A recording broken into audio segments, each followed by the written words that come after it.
Olá, amigos. Eu espero que vocês estejam bem. Vocês estão estudando conosco o irmão José e as colocações que ele traz na psicografia de Carlos Bacelli. E nós vamos trabalhar o livro O Céu Te Escuta, no capítulo 59, que se chama O que importa? O que importa? Cerrando os ouvidos para críticas ou elogios que possas receber, por menor que seja, ocupa-te com zelo do teu trabalho, porque, em essência, isso é tão somente o que importa. Olha, eu vou pegar esse parágrafo de novo, até pela profundidade com que ele retrata para nós o nosso envolvimento com tudo que está sendo contextualizado, principalmente nesses movimentos de transição. Veja bem, cerrando os ouvidos para críticas ou elogios que possas receber, por menor que seja, ocupa-te com zelo do teu trabalho, porque, em essência, isso é tão somente o que importa, que é o título. Então, veja, não importa se vier elogio ou se vier crítica, não importa. Ocupa-te com zelo com a tua função. Ocupa-te com zelo com aquilo que você se dedica, com aquilo que você se disponibiliza. Faz o melhor que você puder, mas dentro do seu foco de pré-disponibilidade. Ocupa com zelo. Se a gente ficar preocupado com o elogio que vai receber, fica parecendo que tudo que a gente está fazendo está certo. E tem N coisas que a gente precisa de renovar, de reestruturar, de modificar.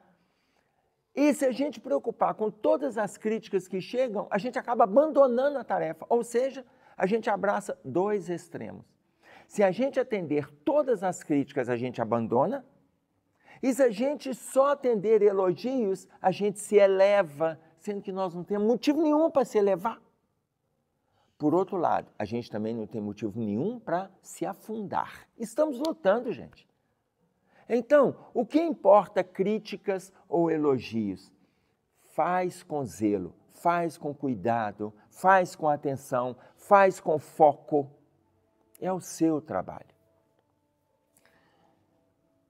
Tem uma historinha que conta de um jovem que ele chegou para o coordenador da casa espírita e ele falou que ele não estava dando conta mais de ficar naquela casa, que ele ia sair das tarefas, porque era muita fofoca que tinha ali naquela casa espírita, muito comentário, muito auê, ele não estava dando conta daquilo ali não. Que ele preferiria afastar, que aliás, aquela já era a terceira casa espírita que ele frequentava. E ele iria para uma quarta casa, porque ele precisava de uma casa que estivesse mais condizente com tudo que prega. O coordenador chegou para ele e falou assim: ok, eu entendo, você tem razão naquilo que você está buscando, mas me faz um favor antes de você se desligar. Você vê que a nossa casa é cercada com muros, então, mas ela tem uma área livre entre a casa e os muros. Pega um copo com água, um copo cheio, e dá 3 voltas na casa e volta aqui para conversar comigo, por favor. O jovem fez isso. Ele foi lá, encheu o copo com água e deu a primeira volta, deu a segunda volta, e atento à água, para não entornar. Porque o coordenador pediu, volte para conversar comigo, trazendo o copo com água. Então, ele deu a terceira volta e sempre interrogando por que ele está pedindo isso. Quando ele chegou depois de dar 3 voltas, quando ele chegou com o copo com água, o coordenador perguntou para ele assim: você deu as 3 voltas? Sim, eu dei. Entornou a água em algum momento? Ele falou, não. Então, veja bem, quando você deu essas voltas, você estava de olho no copo com água. Então, quando o foco ele é no trabalho, a gente não se atenta para o que está em torno. Se você for para uma outra casa espírita, que eu acho digno a sua busca, foque no seu trabalho. Da mesma forma que eu te pedi aqui, e você focou no copo com água. Se você continuar conosco, foque no seu trabalho. Há em diversos movimentos, contendas, dificuldades, maledicência, fofoca. Mas existem pessoas com predisposição, com luta, com esforço, com trabalho, com perseverança. Então, se a gente foca no nosso trabalho, a gente atrai aqueles que querem compartilhar conosco do mesmo movimento. Esse jovem pensou nas coordenações que o orientador deu e ele não se afastou mais das tarefas daquela casa. Ou seja, aquela foi a terceira que ele estava indo, mas foi a última que ele ficou, porque ele entendeu que isso é do ser humano. Quando o irmão José coloca para nós, foque com zelo, cuide com zelo, se ocupe com zelo do seu trabalho. Não fique atento às coisas que estão chegando do entorno. Se não podes te responsabilizar pelo projeto de uma grande construção, assinando a sua autoria, dispõe-te a carregar anonimamente as pedras que lhe sirvam de alicerce. Se você não pode se disponibilizar, você não pode, ok. Se dispõe a fazer o trabalho da formiguinha. Lembra o vídeo que a gente fez lá atrás falando da formiguinha? O título é Formiguinha, que o próprio irmão José coloca para nós. Então, imagine, se dispõe, faz o teu trabalho. Nós vamos lembrar aqui o que a Joana de Ângeles coloca para a gente na mensagem A Grande Transição, quando ela coloca nesse movimento contextualizado do planeta, qual que é a nossa tarefa. Porque, olha, nós não podemos fazer grandes tarefas, nós não temos condições de assumir grandes construções, nós não temos condições de inserir nos grandes problemas econômicos, sociais, políticos do país e do mundo. Não temos condições? Dentro dessa relação que nós estamos estabelecendo aqui, dentro do que nós estamos estudando, mas então o que a gente pode fazer? Porque o contexto que nós estamos é esse. Olha o que a Joana de Ângeles coloca. C-R-I.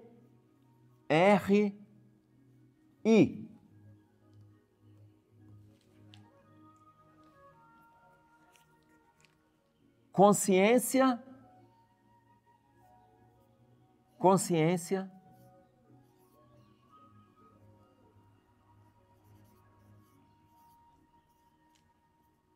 da responsabilidade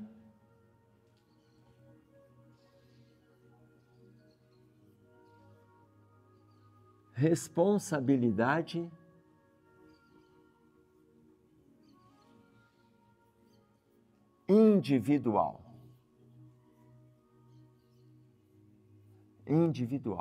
Consciência da responsabilidade individual. Então, qual é o meu movimento?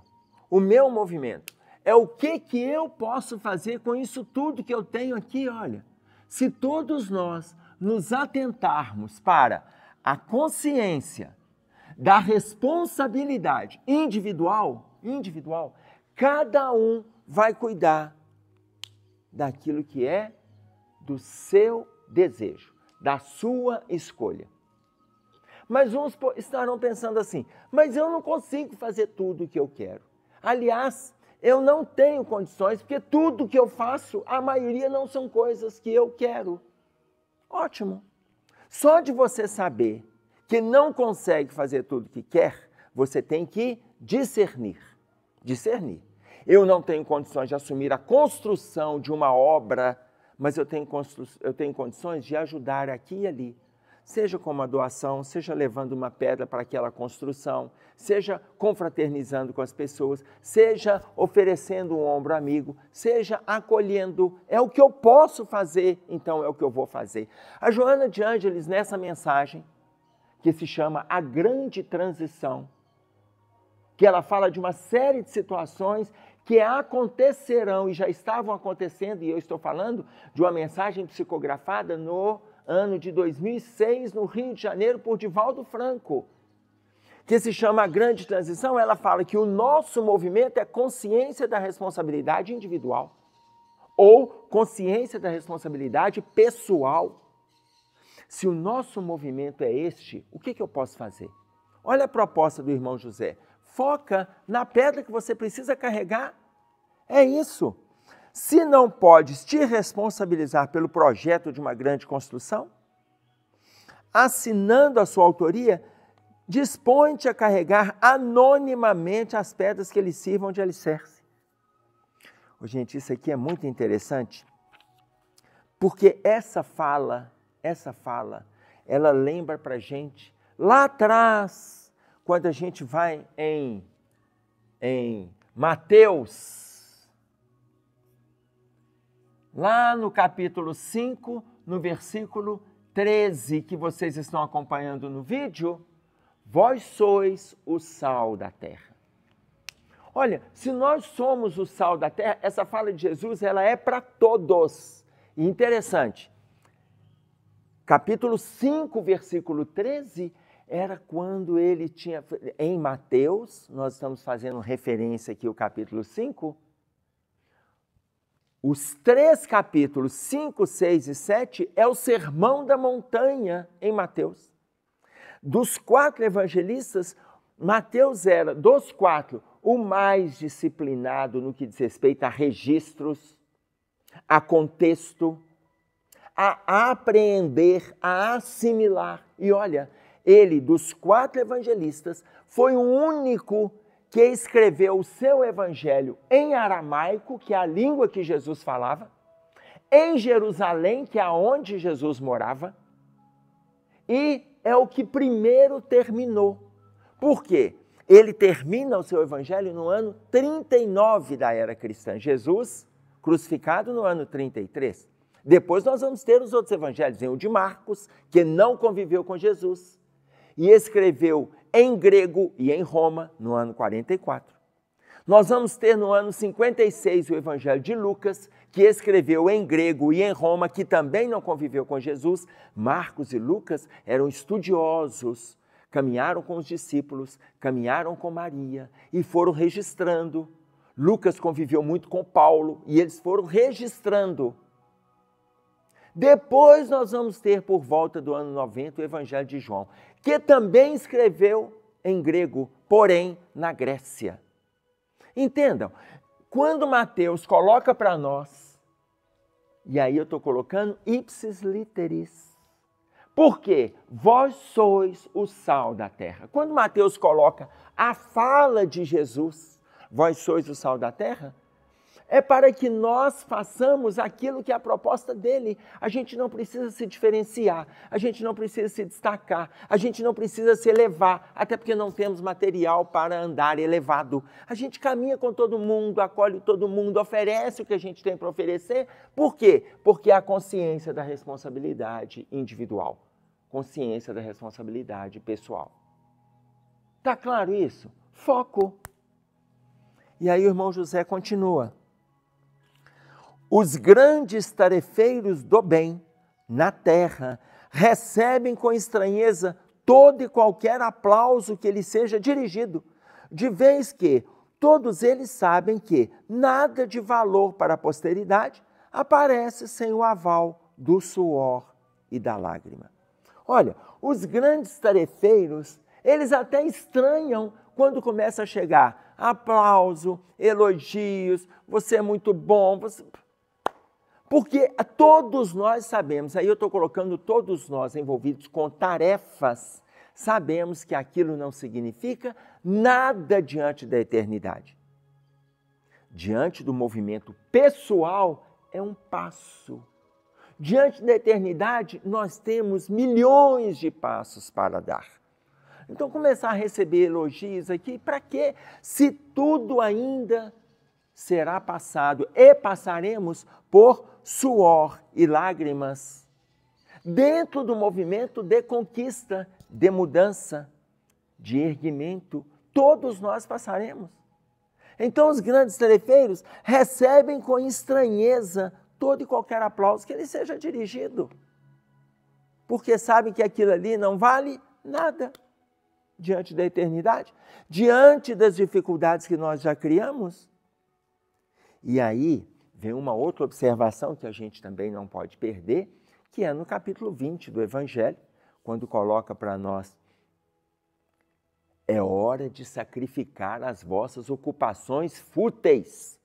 Sacrificar as ocupações fúteis, gente, significa que é hora de nos atentarmos para o momento atual. É hora de nos atentarmos, é hora de nos envolvermos, é hora de ajudarmos o outro e nos ajudarmos. Lembram que eu trouxe para vocês quando Gabriel Garcia Marques fala que a gente só olha alguém de cima para baixo se for para ajudar essa pessoa a se levantar? Ou seja, não estamos mais elevados do que o outro. Estamos no mesmo contexto, todos nós. Só olhamos alguém de cima para baixo se for para ajudá-lo a se levantar. Se nesse momento eu me abaixo, atenção, quando eu vou levantá-lo, eu me levanto também. Entenderam? Então, eu não estou melhor do que o outro, mas se eu vou me abaixar, eu vou levantar junto com ele.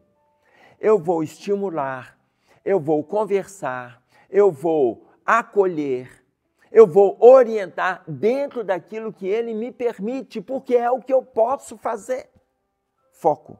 É o que eu posso fazer. Se eu posso fazer isso, é isso que eu preciso. Eu não vou esperar grandes movimentos. Tá claro? E aí ele continua. Convence-te de que não és, atenção, o dono da seara. E aqui a palavra seara está com S maiúsculo. Se está com S maiúsculo, aqui ele está falando do trabalho da divindade. Atenção, convence-te de que não és o dono da seara e que nela a parte que te compete é a de erguer a enxada sulcando o chão para que as sementes possam germinar. Se não somos o dono da seara, gente, olha que interessante, não somos, mas o que eu tenho na minha mão, já que eu estou na seara? Eu não sou o dono. O que eu tenho na minha mão? A enxada. A enxada vai abrir os sulcos, a enxada vai abrir espaço. Para quê? Para a semente vir. Se eu não sou o dono, olha o significado interessante, aí eu quero fazer uma avaliação com vocês. Quem é o dono da seara? Deus. A partir de Deus, tudo é espírito. E enquanto aqui estamos, matéria. Veja, nós dividimos em 3. Olha que interessante que é o número 3 aqui na nossa questão. Vamos avaliar do lado material? Do lado material. Na natureza, nós temos a natureza na Terra dividida em 3. Sólido, líquido e gasoso. Se nós pegarmos a menor partícula, átomo, ele tem 3 componentes: prótons, nêutrons e elétrons. Se nós pegarmos o tamanho, a medição, nós temos a medição dividida em 3: altura, largura e profundidade. Se nós pegarmos a orientação, vamos trazer para o lado espiritual, inclusive o lado espiritual da igreja. A igreja fala o Pai, o Filho e o Espírito Santo. A bandeira que Kardec coloca para nós, a insígnia da doutrina, é Deus, Cristo e caridade. Nós aprendemos com a espiritualidade que é Deus, Espírito e matéria.